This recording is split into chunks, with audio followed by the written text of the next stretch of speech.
আসসালামাইকুম। আমি একটা জিনিস দেখাই, কাজ করলে এটা অনেকদিন এই সম্মুখীনটা হয়। ছাদ ঢালাই করার সময় মিস্ত্রি ঠিক মতন সিটগুলা বিছায় নেই।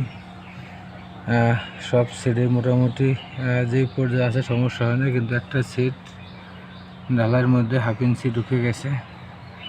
এখন কি অবস্থা সিটের, সিট নামাইতে যায় অনেক বেঁকা হয়ে গেছে, খুবই খারাপ অবস্থা সিটটার।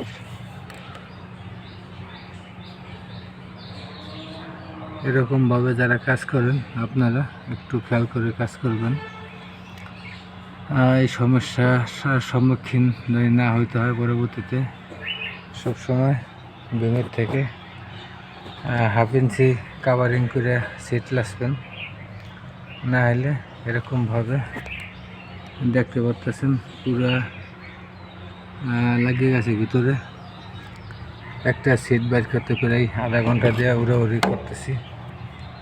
আপনারা যারা কাজ করেন এই জিনিসটা অবশ্যই খেয়াল রাখবেন, যেন কখনো এই সিটগুলা না বাজে আর এত কষ্ট করে না খুলতে হয়। পুরো বিল্ডিংয়ের শাটারিং কমপ্লিট খোলা, কিন্তু কখনো কোথায় কোনো সিট নেই।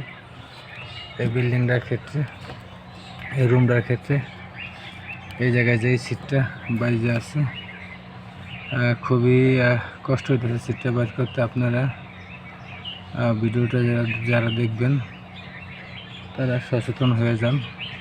রাজমিস্ত্রি ভাইরা আপনারা সবাই ক্লিয়ার কাভারিং করে সিটগুলা বিছাইবেন। সবাই ভালো থাকবেন। ভিডিওটি ভালো লাগলে শেয়ার করবেন।